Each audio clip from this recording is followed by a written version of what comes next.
Okay, welcome back everybody. This is session 8 of my Pillars of Eternity Lorethrough. I am recording this on June 3rd, 2023, actually the same day as I recorded session 7. I'm trying to keep video length of the videos of sessions below an hour, 45 minutes to an hour, so I may record multiple sessions on the same day. Although this might be released like a week after the last session, even though I'm recording them on the same day. So, we opened up Bright Hollow in Cadnua. We are now the masters of Cadnua, and we can make repairs and stuff. So we are in the middle of doing that. The last thing I chose was the main keep, and we're still kind of waiting for that to be done. And we have two options here. We can go to Defiance Bay, or we can go to Radrick's Keep. And I think... Well, you know what? Let's not go to Defiance Bay yet, but we do have access to the Woodend Plains. So let's go there. Maybe there. I feel like there might be another companion there, so we'll do that. We'll have a full party of 6 before we go to Radrick's Hold.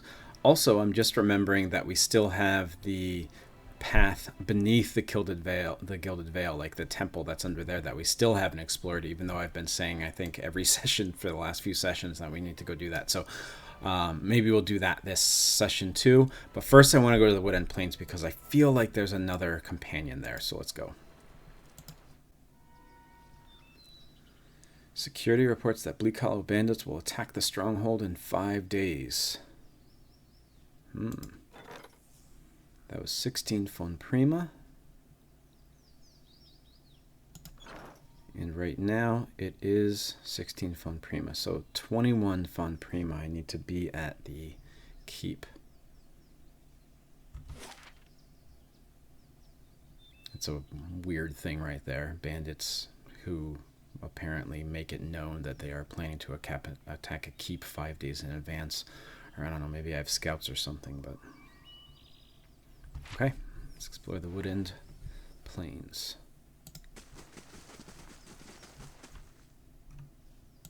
I think this is just... Yeah, this is just a backer.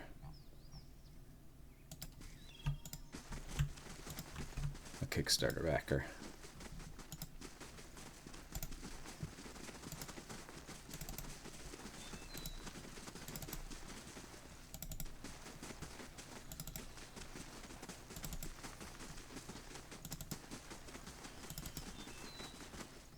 Yep.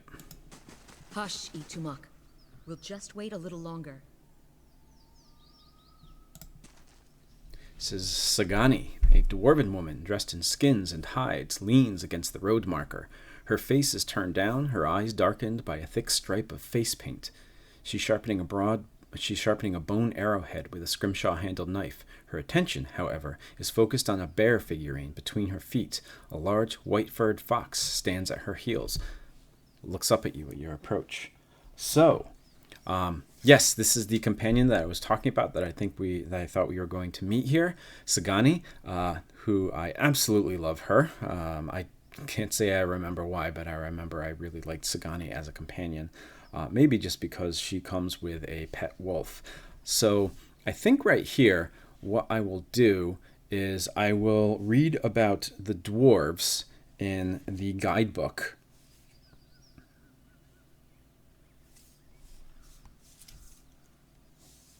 Do that before we actually speak with Sagani. Okay, here we go. So this is the entry for the dwarves. There are 2 different types of dwarves that we are also going to read about. So I'll be reading for a little bit here. It's not too long of an entry, but I'm going to read everything that we can about the dwarves right here. So, dwarves and orlins are equally common in Deerwood, though dwarves are typically found in colonies, not the forested interior. Most historians believe dwarves originated somewhere in the southern hemisphere and have spread rapidly in waves over thousands of years, almost always via land travel. Many dwarf-heavy cultures are noted for being among the most aggressive terrestrial colonists in the world. However, these colonial expeditions fail more often than they succeed, and dwarven colonial ruins are scattered across the known world. Physically, dwarves are known for being short and thick-limbed. They tend to be extremely sturdy and durable, which is often attributed to having spent millennia living in rocky environments more suited to goats than people. Their natural lifespan is typically between 110 and 190 years. So like many dwarves, they seem to have originated in rocky mountainous places.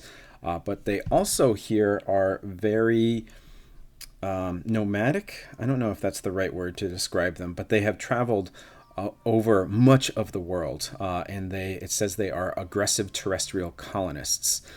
So when they go to some place, they try to kind of take it over and spread colonies there. Moving on, this is the mountain dwarves, or the Aptapo, which means goat people in Valian. Mountain dwarves originated in the continent to the east of Deerwood and have spread through the area several times before, with most of the evidence being found in remote mountain ranges. Like all dwarves, Aptapo have always been smaller than humans. Unlike Orlans, who are frequently subjugated, the Aptapo have always directly fought back and fortified their residences rather than move on. Also, unlike Orlans, mountain dwarves are strong and tough for their size. So I think here it's saying that dwarves are more likely than Orlans, which is another race. Last session I said it's a race similar to halflings, but they are more likely to fight for what they believe is theirs than they are to run away when they get attacked. Mountain dwarves are common in the Valian republics and uncommon in Deerwood and Raed Saris.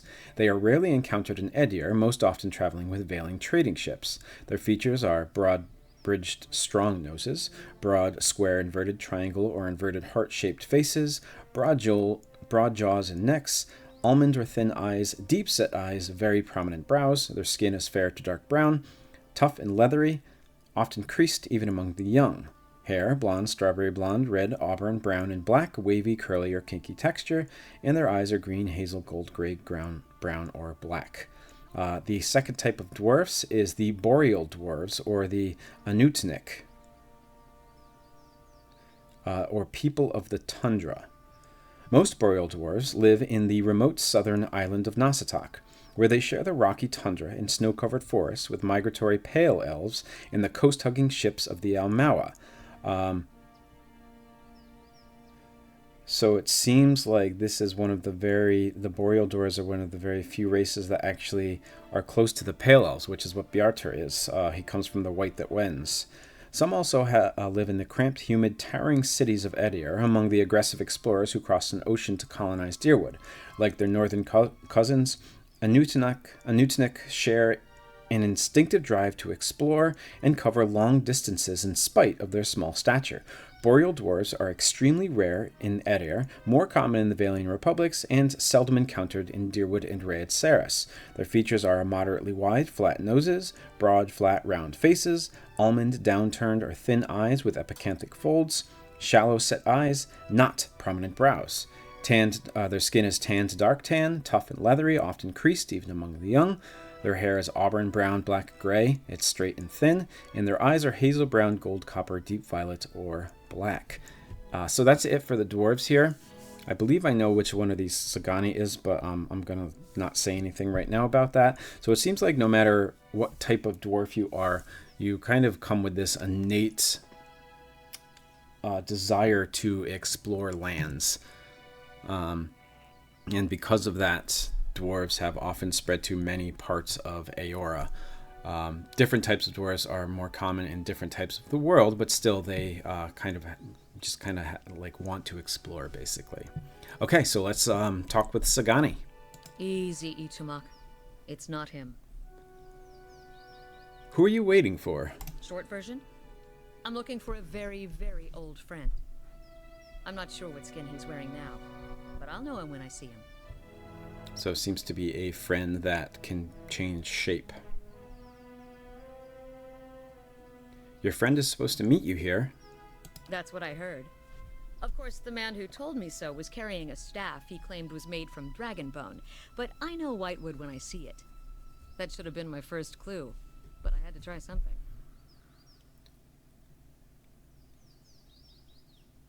Back up. What does this stranger have to do with your friend? The long version. Here we go. I'm from an island to the far south called Nasitak. I came here looking for a village elder, a man we knew as Persok. I'm a hunter back home, so tracking someone wouldn't normally be a problem. But Persok's trail is cold, to say the least. I believe it said that the was it the Boreal Dwarves, which I think is what Sagani is, because she's from Nasitak.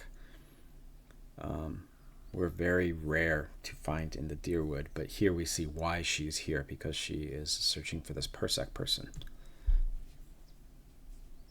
And actually, that's what I'm going to say here. Why can't you find him? There can't be that many of your people in the Deerwood. He died when I was still a young girl. Forgot to mention that part, did I? I'm looking for his latest reincarnation, which could be anyone. So, in other words, it seems like she is just looking for the soul of Persok, not the actual body of Persok. How long have you been looking for Persok? Her painted brows lower, and her compact muscular frame sags for just an instant. 5 years. So you've been searching 5 years for a stranger you barely remember? Who could be anyone now? That about sums it up.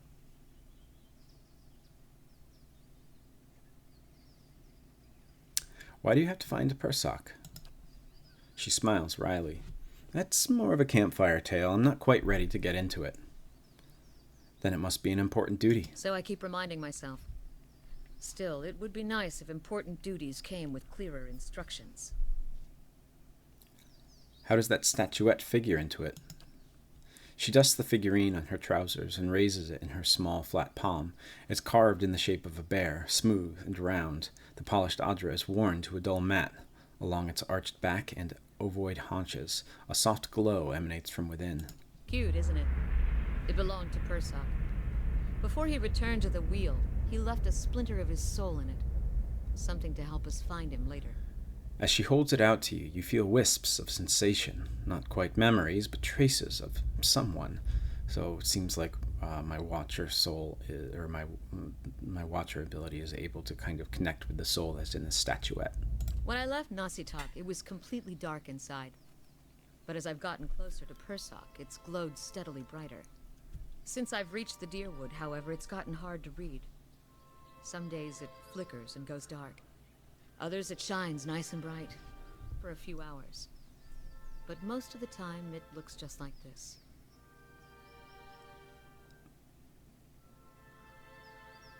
What will you do now? I can tell you what I won't do again.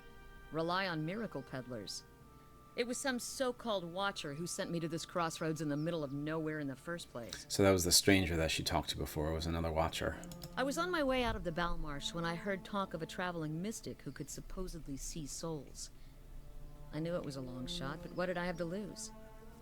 I went to see this fellow and gave him the Audra figurine.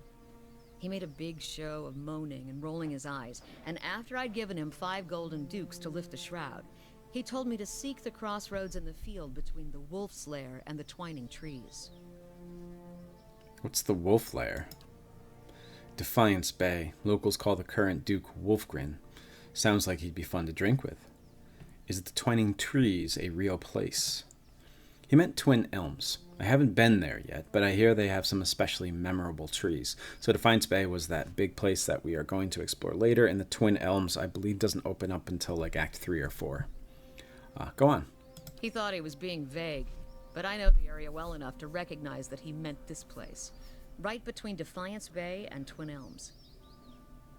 I had a bad taste in my mouth, but my coin was spent and I'd already left an arrow in his knapsack as a friendly warning.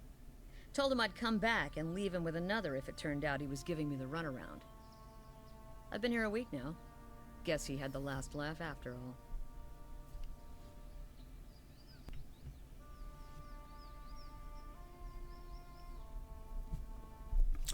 May I see the figurine? I feel like she won't trust me if I say I'm a Watcher, but who knows. Why? I'm a real Watcher. You expect me to believe that? After the story I just told you? What if I'm telling the truth? After 5 years, it's worth taking the chance. Fine. But if you try to run, just remember that my arrows are faster. She hands you the figurine, her chapped knuckles grazing your hand. She watches you examine it, wary but curious. You raise the Adra bear, turning it in the light. As your eyes catch a tiny, glinting scratch, the scenery around you melts away. You're standing on a cliff, overlooking the water, seeing the eyes that aren't your own. You catch the musk of beasts amidst the fresh scent of vegetation, and your heart beats a little faster. You have to watch your step up here. You look down just long enough to see the sharp, pale cliffs drop into the water hundreds of feet below. I see a vision of cliffs high over the water. Does that sound familiar? Your question is greeted with shrugs and silence. Return the figurine. I've got it. He's standing on a cliff. What are you talking about? What just happened? I told you, I'm a watcher. She blinks at you a few times, calculating. If you'd seen the way he stares at dead things, you'd know he's serious, says Adair. You realize I've got no coin to give you, even if I did believe you. Come with me. I've got other business in the area, and we can look for Persock on the way. And if this is your idea of a joke, you may be stuck with me for a while. She tucks the figurine into her pouch, and her fox stands, shaking its pale coat. So yeah, we have Sagani now. Here. Let's take a look at her. Looks like she has a Masuk hunting bow, which is unique. So let's read this. Sagani's hunting bow is made for a dual role. In her home village, the hunters pursue game both to kill and to subdue, often using blunt arrows to stun small quarry. These captured animals are sometimes raised or traded to other villages. As a result, Sakani's Masuk bow can fire arrows that do pierce or crush damage, but it has a slightly reduced range in damage. Interesting.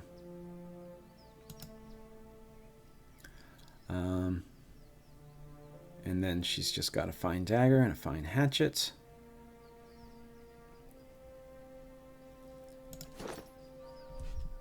She is a 4th level ranger. She is a boreal dwarf. A Newtonic, I think was what it was called. She's from Nasatak. She's a hunter. She is strong. She is perceptive. She's also stealthy. And we can access level 8 camping bonuses. That's nice.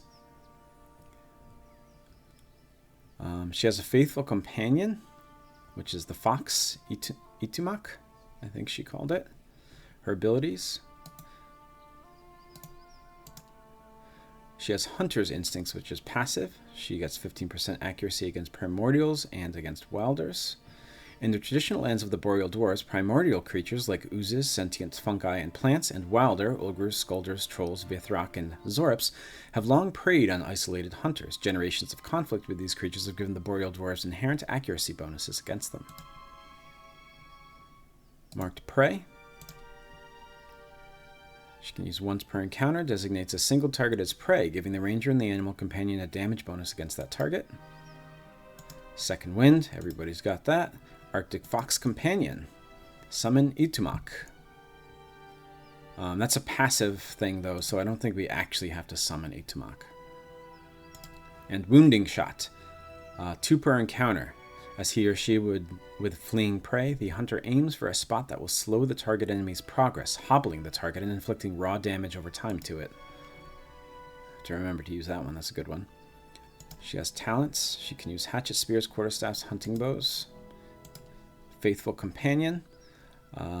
It gives her some extra stats. Plus 30 defense against charm, dominate, and confuse attacks, and she is only charm, dominate, and confuse for 5 less seconds. She has agile retreat.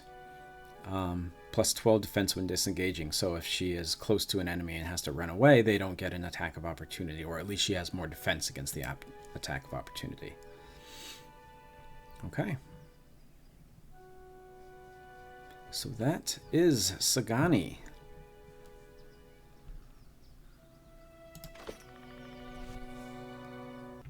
So we have our full party now. Right. Nope. Let's bring everybody here. And here's Itumak.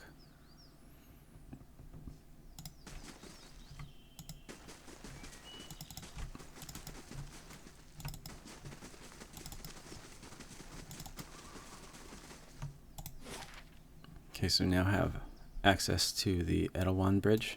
Over here we can see Twin Elms. We can't actually access it yet, but this is the Twin Elms that Sagani was talking about.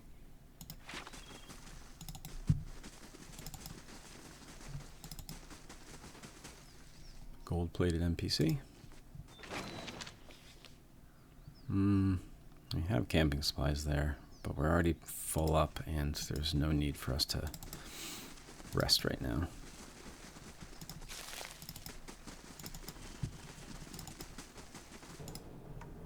A lion, damn.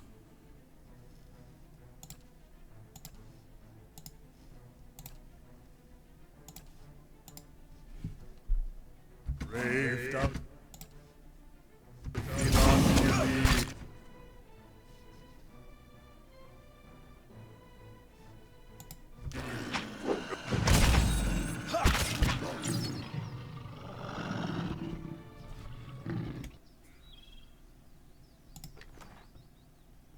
Lionhide. Lions were once a common sight on the plains east and south of Erglonfoth's Great Forest, but colonization in the eastern reach has pushed the great cats back to the relative safety of the territory between the Glenfothan and Deerwooden communities.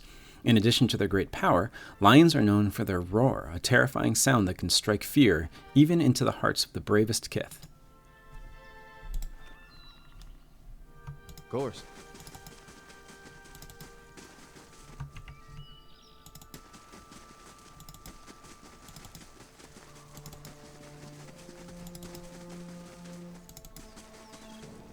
Another lion.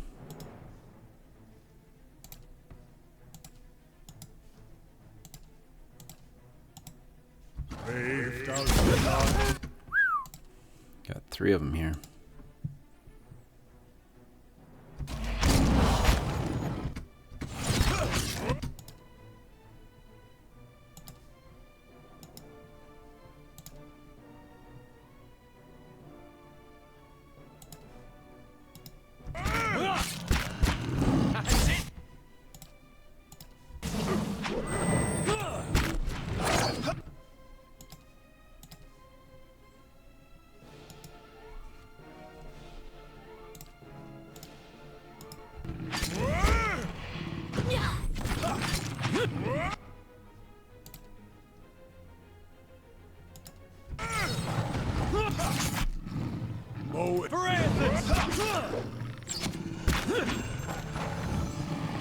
Oh, we got a final hit in there. Piotr moves a little slower.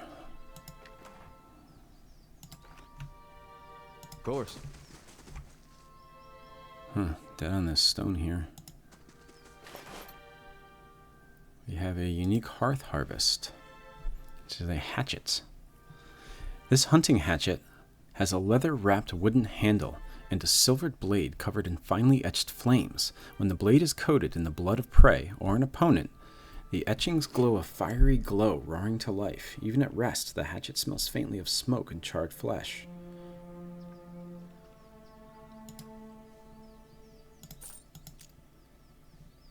I guess I'll give it to Piotr.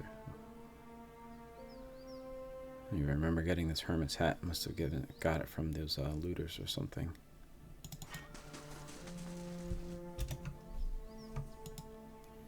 Waves are roughly chiseled into the stone. They grasp at Andra's beloved moon like curling fingers. Andra is the goddess of the sea. I don't remember if we read about her or not in Anslog's Compass. I think we did. There are people who give gifts to the ocean. And I think that's what this is depicting here.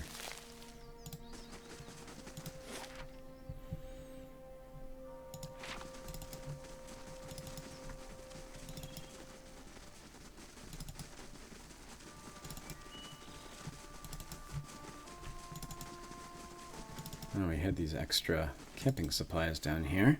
Piotr is wounded, so let's take a little rest.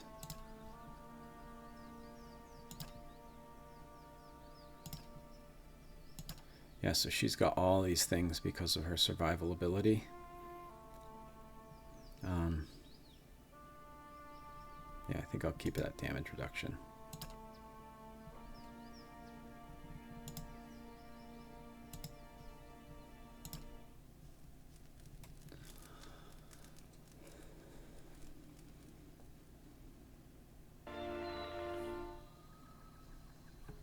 talk to Sagani.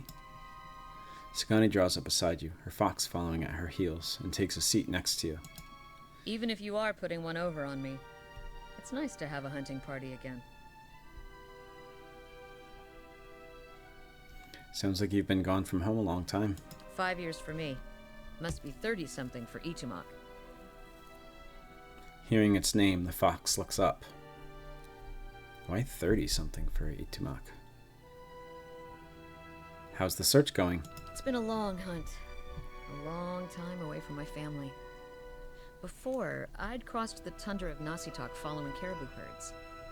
I didn't want to leave Kalu and our children, but I was eager to visit lands my people rarely do. But 5 years without finding him. It's like 2 hours of necking. I'm ready to be done with it. Like that. Why do you have to find a Persak? Soul recovery is an old village tradition. We call it the Tarnek Ilitsak. Once in a generation, we seek the soul of a much respected and long dead village elder. We tell him what's changed in the village, how people remember him. The only other Tarnek Ilitsak during my lifetime happened when I was a girl, not long after Persak died. We feasted on blubber and fermented milk for a week, and we honored the chosen huntress as a hero. So there's some kind of tradition in their village.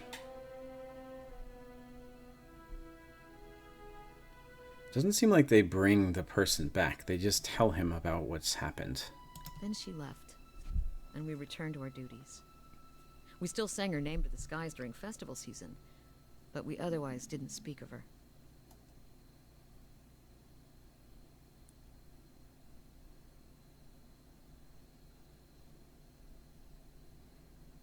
I'm sure your village still remembers you, Sagani. You're kind to say so, but I'm not so fragile that I need my name chanted in the meeting halls. It's not being forgotten by my village that troubles me. But sometimes I wonder how my husband and children remember me, if they think of me often.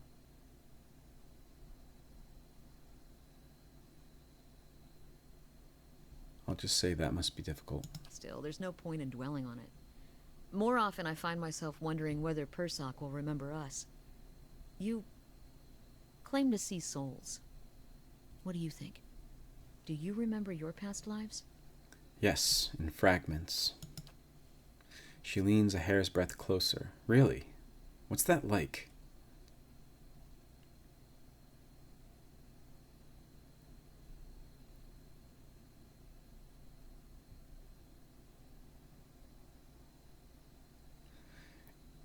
It's strange. Feels like I'm going crazy most of the time. She sits back. I don't envy you. Guess I'm lucky I only have to worry about someone else's past life. Makes me wonder what Persak remembers about our village.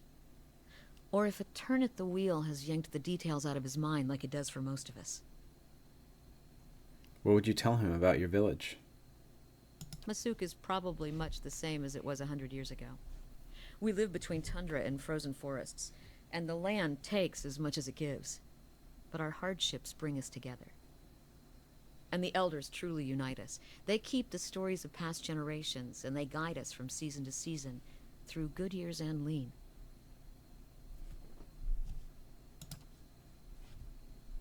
Itumak brushes against her hip and she scratches his head. Recently, there have been a lot of good years.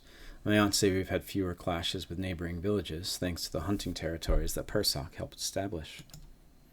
In bad years, we rely on trade with the merchants that pass our shores. We exchange walrus tusks and seal pelts for grains that last us the hard winters. Persak brokered a lot of those agreements too. She holds up the bear figurine. He got this from one of the Almawa ships that used to trade with us. So it seems like Persak had quite the impact on this village and its relative peace in the recent years. It sounds like Persak did a lot for your people. That's what I'm supposed to remind him. Sounds like you're on a hunt of your own, though. You feel the thrill of the chase, or are you ready for this to be over?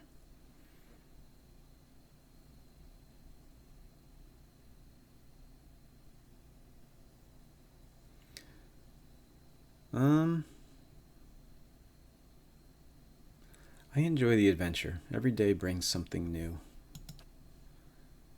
Says because she's a hunter. She laughs and thumps her knee.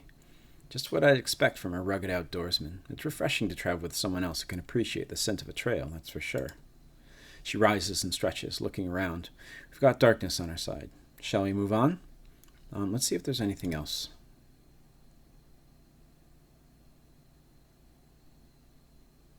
Let's learn about Itumak. She scratches behind his ear. A good hunter, but not much of a talker, and that's been fine with me. When we hunt in Nasatak, we almost always bring our foxes with us. They help us track and flush game, and they're fearless defenders against bears and snow leopards. Clever Itumak has always been my favorite. He wags his brushy tail. I want to know about your homeland. Nasatak? She rubs her nose with one broad finger. It's a big island in the middle of the Deadfire Archipelago, just off the coast of the White That Wends. That's where I'm from. Tundras, mostly, with a few snow-covered forests in the warmer parts. Most of us live in fairly small villages, by standards here anyway. Mine is Masuk. What's Nasatak like?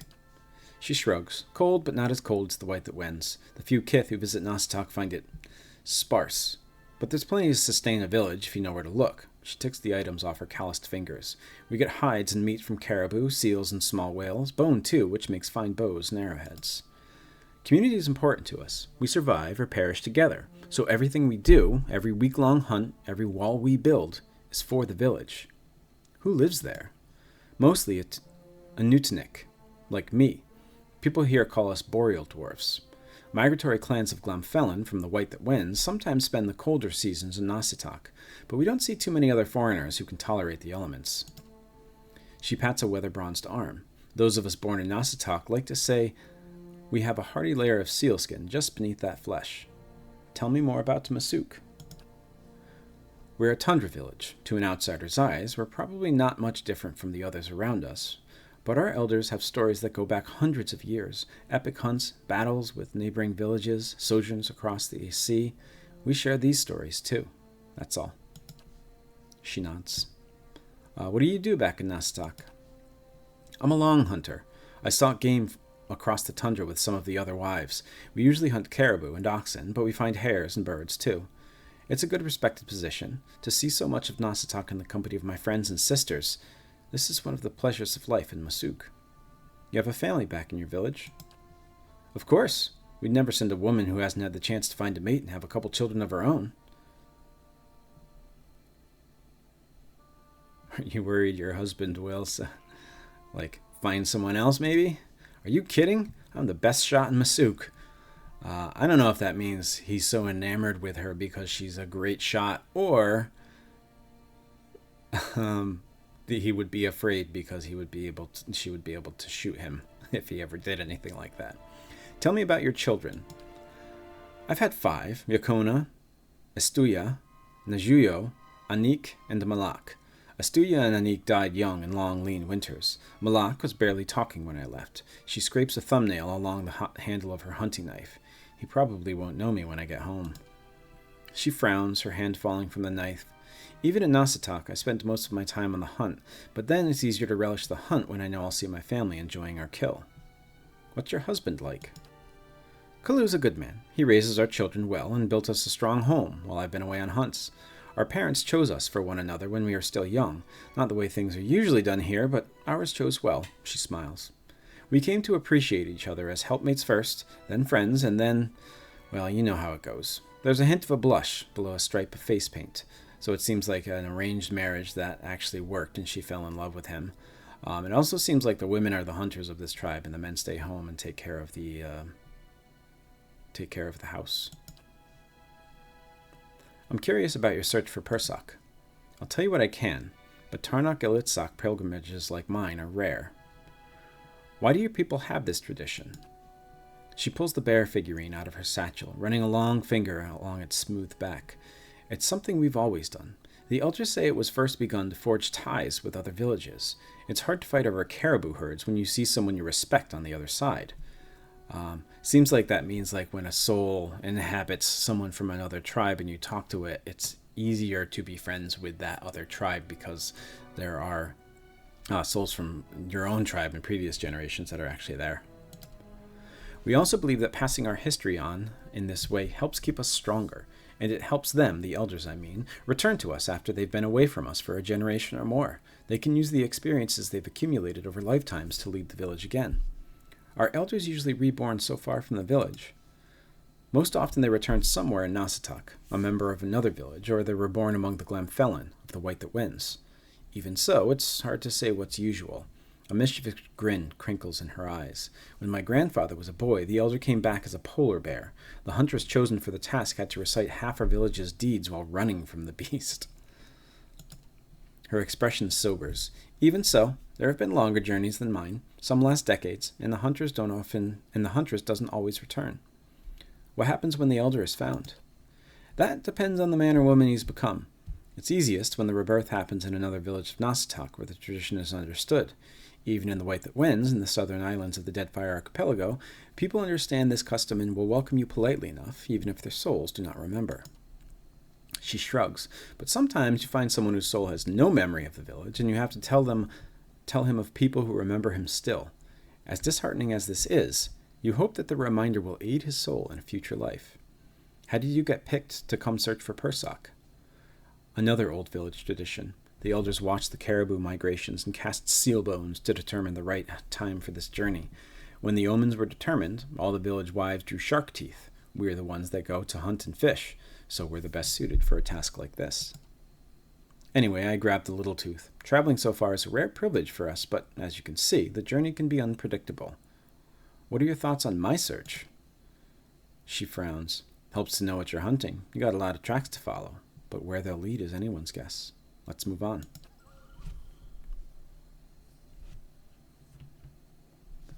Okay, interesting conversation with Sagani.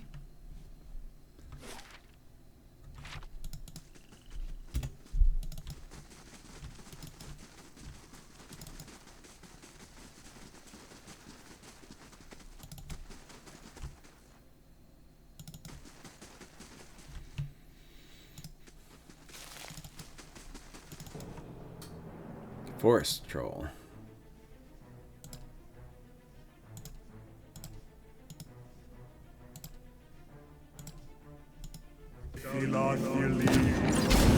Whoa. 4 forest trolls in a Pugra. I don't think we've read Pugra yet, so maybe we'll do that after this fight, regardless of whether I win or lose. This is going to be scary, though.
Damn it.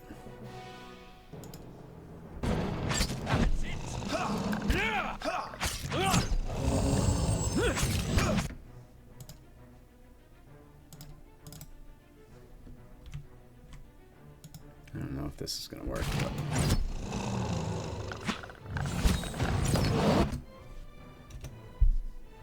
Oh, it did work. She's fighting for us now. It's nice.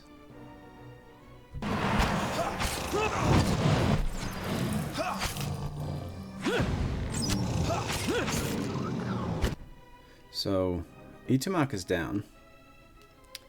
And when that happens, then Sagani experiences bonded grief, where she has minus 10 accuracy, minus 2 might, and minus 2 resolve.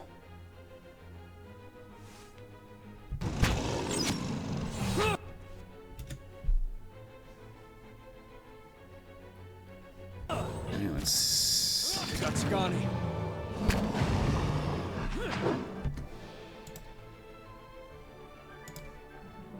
Aye?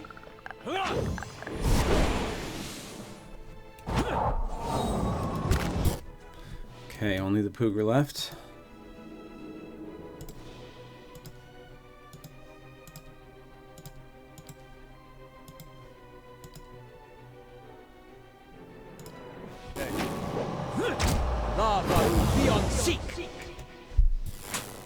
That's not very...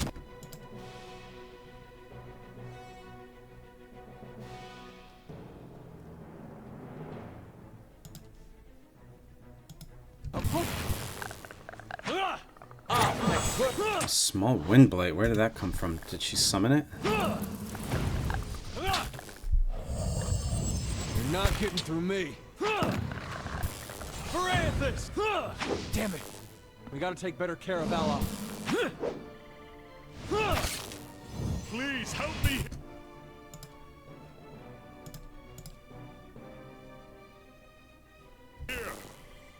Here. Rest up, big guy. Oof. Got your back. Not an easy fight, but we did it. So let's take a look at what this Poogra is. Wrong thing.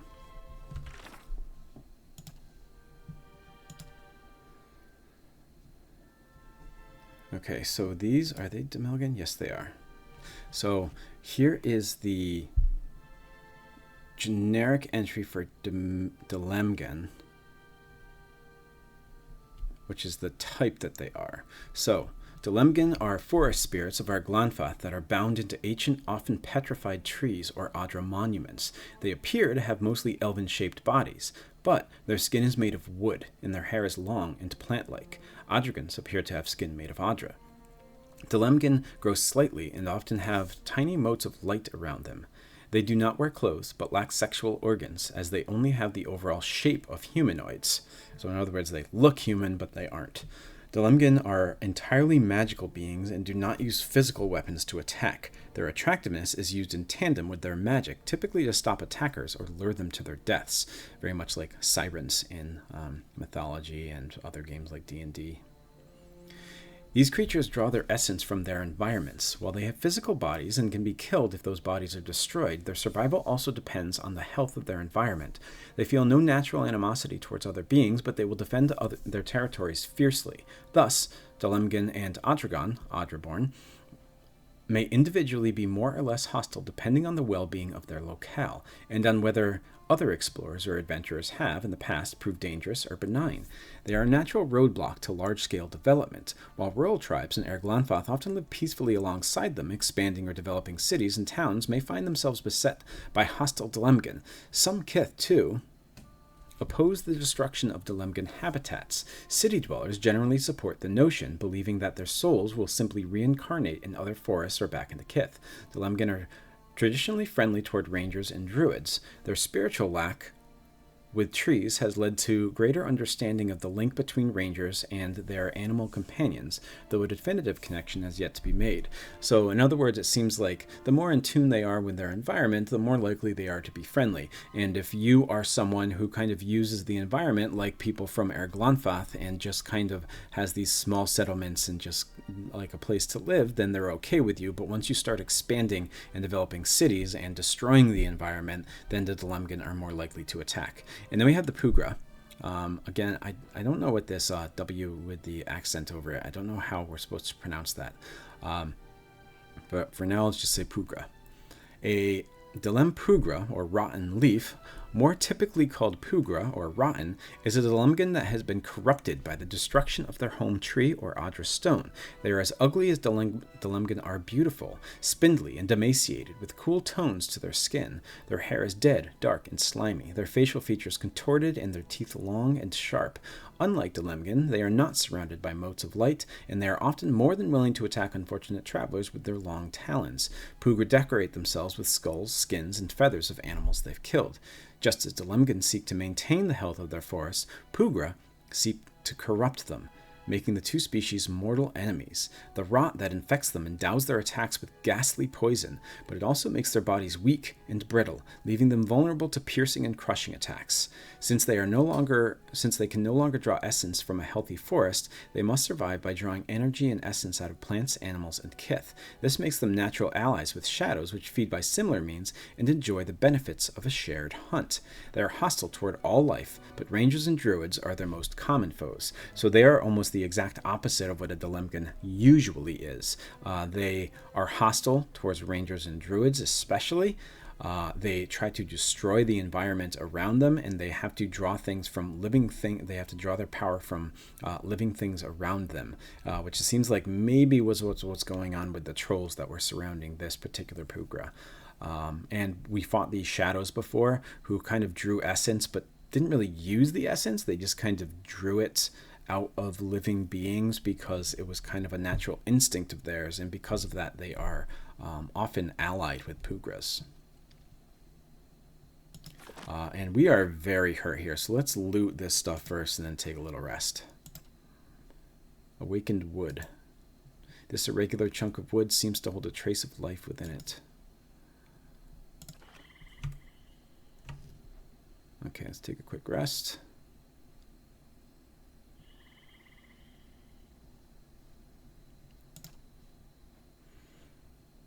Oh, I forgot to pick up the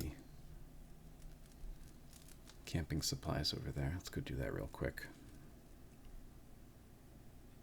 I'm sorry. I didn't mean to sneak up on you. Well, you seemed preoccupied.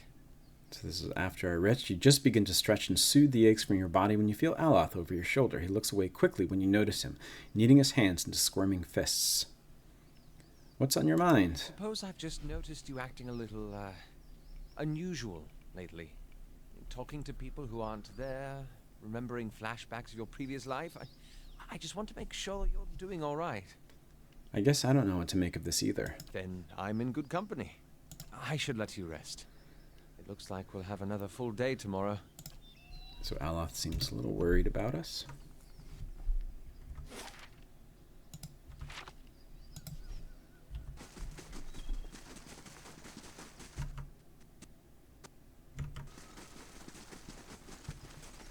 I'd like to try and explore this whole place.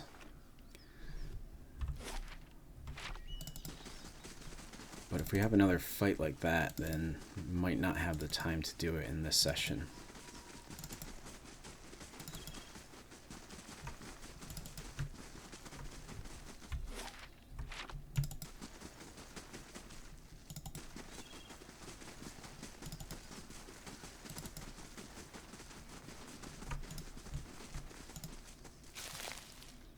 The forest lurker over here. Brave thou Pillars.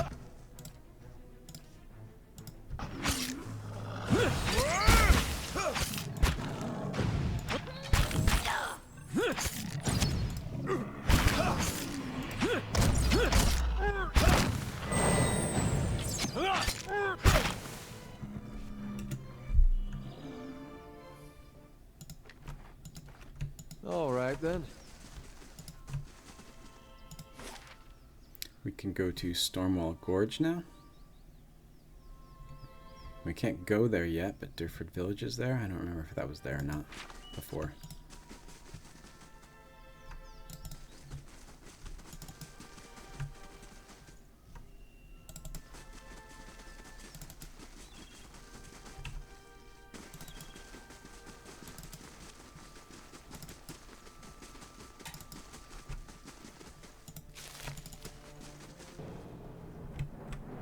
And the forest lurker. Brave thou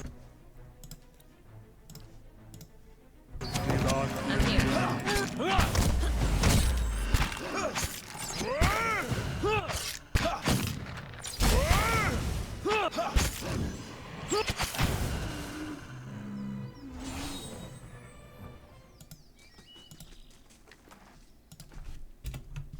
Of course.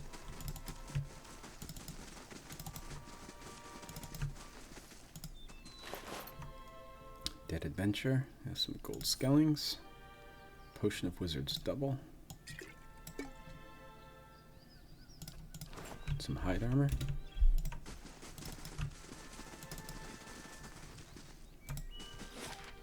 Nothing new.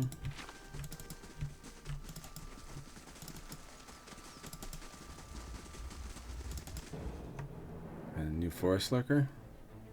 Seems to like float into screen there.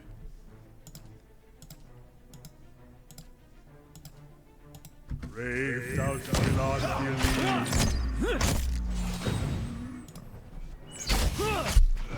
I'm stuck. Settle!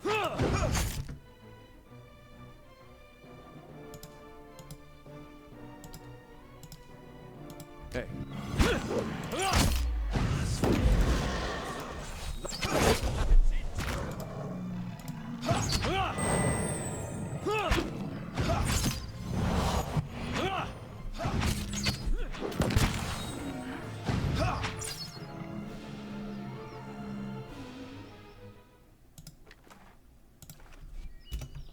All right then.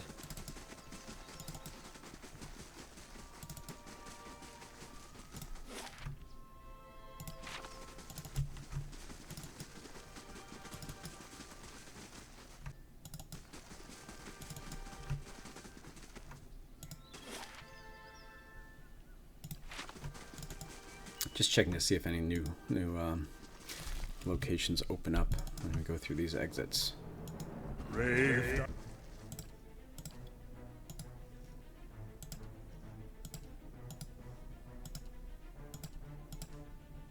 thou shalt not kill me.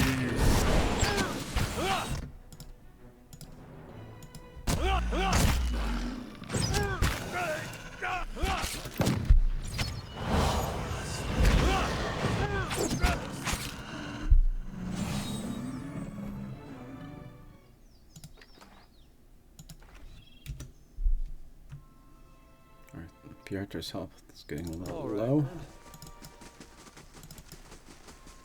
Wonder why they're all going after Bjartur. Hey.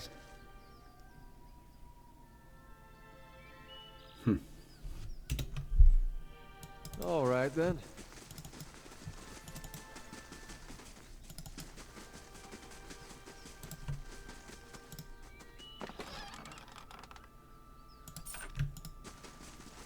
How may I help? Of course. Wine dregs swirl around the bottom of the clay jar.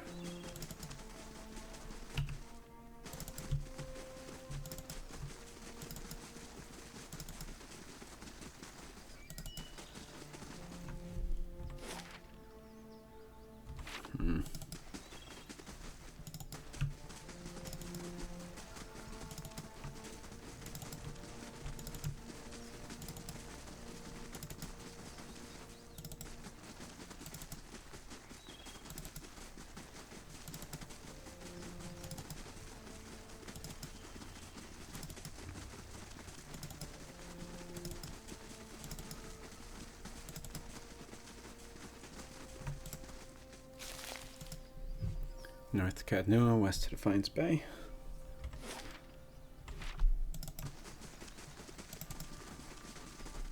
Hopefully nothing too difficult down here. We can finish mapping this part and end this session.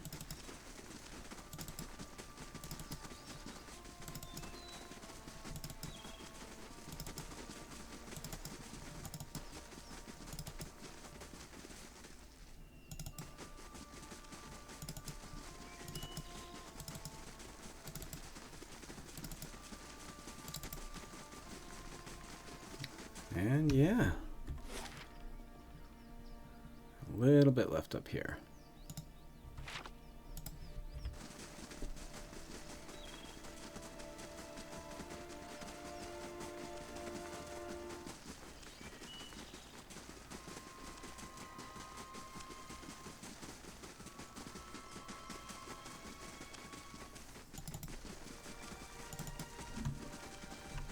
So that's Woodend Plains all mapped out. Good a time as any to end session 8. As always, any kind of engagement is very welcome, especially comments explaining what you'd like to see in the future, anything I got wrong, those kinds of things.